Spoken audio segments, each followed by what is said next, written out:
9 positions gained, from dead last, in his second NASCAR race ever. And then one corner, one moment, everything gone. But here is what nobody is actually talking about. It was not the spin that defined Cleetus McFarland's night at Nashville Superspeedway. It was not the 2 penalties that followed. It was not the jack that got dragged across the pit box in front of the entire garage. It was what he said afterward, on live radio with millions of people listening, when he had every reason in the world to deflect, to blame the car, to blame the circumstances. He didn't do any of that. And the 4 words he used to describe his own night? They reveal something about this NASCAR journey that the results sheet will never show you. There's also the moment Dale Earnhardt Jr. walked up to that window after the race. What he said publicly at the winner's press conference was not just a compliment. It was a very specific and carefully worded assessment of exactly where Cleetus stands inside this sport right now. By the end of this video, you will understand why a 35th place finish might actually be the most important result of his young racing career. Stay with this one. Before we get into the moment that broke this race wide open, you need to understand exactly what was at stake for him walking into Nashville. Because without that context, none of what happened next makes any sense. And if this kind of raw, honest NASCAR storytelling is what you are here for, hit that like button right now and subscribe. Every single subscriber genuinely means the world on this channel. And this story is one you do not want to miss. Cleetus McFarland is not his real name. His real name is Garrett Mitchell, and he built one of the most loyal followings on YouTube doing wild, entertaining car content. Big personalities, bigger engines, and absolutely zero filter. But at some point, the cars stopped being just content. He made a decision to pursue NASCAR racing seriously, not as a celebrity stunt, not for views, but as a legitimate competitive goal. To back that up, he is racing for Childress Racing, one of the most historic and respected organizations in the sport. He drives the number 33 Tommy's Express car, Wash Chevrolet. This is not a one-off appearance. He is building towards something real. Every single race is a resume entry. To understand why Nashville carried so much weight, you need the backstory. His first O'Reilly Auto Parts Series race at Rockingham was rough, multiple spins, a 32nd place finish, and a steep learning curve on full display. But just 1 month before Nashville, he ran an ARCA race at Talladega and finished second, nearly winning the entire thing. The raw talent is real. Nashville was the proving ground. Could he combine that Talladega speed with the discipline and clean execution that Rockingham lacked?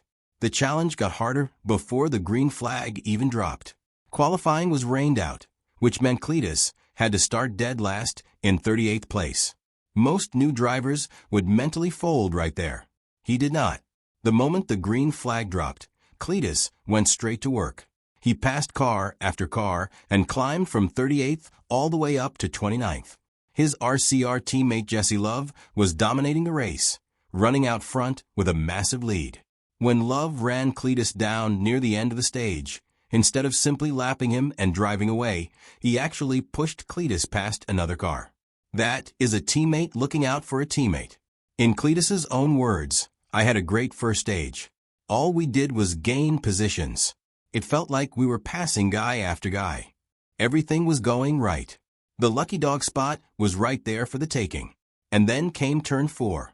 For anyone unfamiliar, the lucky dog is the free pass given to the first car that is 1 lap down at the end of a stage. It is a lifeline. It keeps you on the same lap as the leaders and keeps you in the fight. Cleetus wanted it badly. He was battling Logan Bearden hard for that spot. Coming through the final corner on the last lap of stage 1, he pushed just a little too hard. The car got loose, and he spun sideways directly into the grass. He avoided a major crash, but the splitter on the front of the car took a hit. The splitter creates downforce. It keeps the car planted and stable on the track. When it is bent or damaged, the entire handling balance of the car deteriorates. And Cleetus did not look for a single excuse. He said it plainly. "I overdrove. It was not that intense, probably not that crucial honestly, but that definitely put me on a downward spiral because I damaged a splitter." He went further. Anytime you overdrive, the cons outweigh the good. No blame on the car. No blame on Bearden. Complete accountability. and that is genuinely rare, even in professional racing. Stage 2 became a slow deterioration. The damaged splitter made the car progressively worse to drive. He fell another lap behind and finished the stage in 35th. Over the radio, he summed it up with brutal honesty. All it takes is one effing spin. His team worked hard on the splitter, trying to give him some pace back. He showed real resilience, clawing his way back up to 30th. Then came his first ever green flag pit stop at this level of racing. He nailed the pit entry perfectly. But during the stop, the car rolled off the jack and dragged it straight out of the pit box. The crew retrieved it quickly, but the penalty was already coming. Penalty number 1, removing equipment from the pit box. Then it got worse. While attempting to serve that penalty, Cleetus spun out at the very entrance to Pittsburgh Road and crossed a line he was not permitted to cross. Penalty number 2, a commitment line violation. 2 penalties in a matter of seconds. He later explained that he had held the clutch in during the entire pit stop, a small technical detail that carries enormous consequences at this level. For a driver far more experienced in powerful hot rods than stock cars, those micro details represent a completely different world. He captured it perfectly. In this sport, your own problems compound badly. No one caused me any problems, and I don't think I caused anyone problems. For a driver in only his second race, that level of self-awareness and analytical thinking is actually quite sophisticated. Cleetus crossed the finish line in 35th place, 6 laps down. On paper, a difficult night. But what happened on the radio told the real story. His immediate call to the team was this: "Well, I made a lot more mistakes than I wanted to. I really screwed us spinning out." No excuses. No deflection. No anger directed outward. The team responded by applauding his improvement, specifically praising how much better he had become at passing other cars. His response showed genuine humility. "Thank you guys. I apologize for the mistakes. I'm learning so much, and I know it's at the mercy of your guys' hard work." And to the fans watching through his in-car camera, he made a promise. "I ain't gonna give up. I'm gonna figure this out." For someone who just endured the hardest hour of his racing career, that response is everything. After parking the car, Dale Earnhardt Jr. walked right over. Dale Jr. is a NASCAR Hall of Famer, one of the most beloved figures in the history of the sport, and the owner of JR Motorsports, the team that won the race that night with Justin Allgaier. He leaned into the window of the number 33 and asked, "Are you dizzy from spinning around so much?" Cleetus laughed. "Come on, man." At the winner's press conference, Dale Jr. spoke about Cleetus with genuine respect.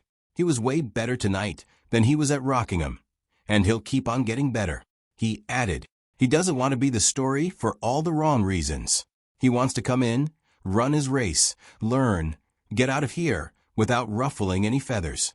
He knows he's got a long way to come before he can really find the speed to perform." That is not just encouragement.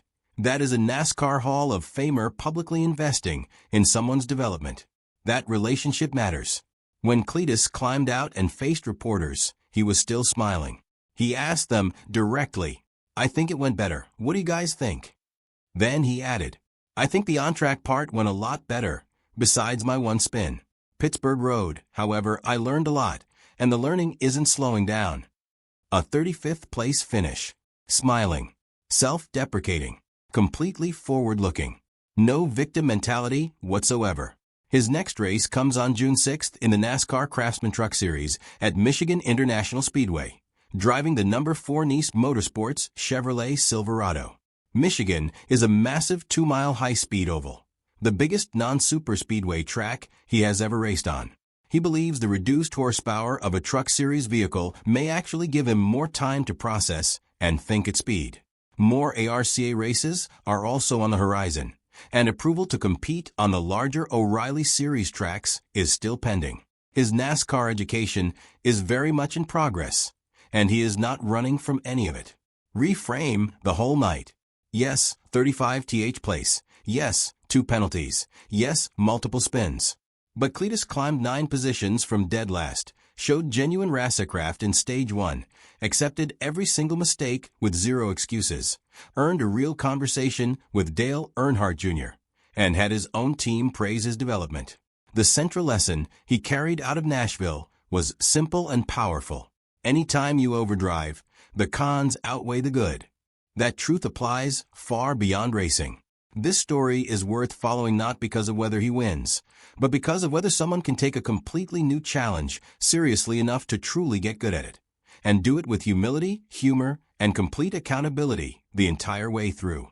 Michigan is next. And after a night like Nashville, you have to think Cleetus McFarland is going to show up ready.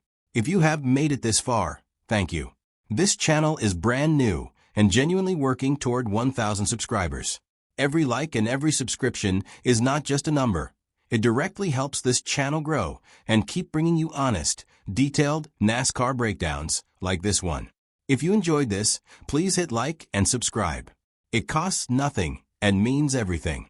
Now here is the question for you. What do you think is the single biggest area Cleetus McFarland needs to improve before Michigan? Drop your thoughts in the comments below. Let's talk about it.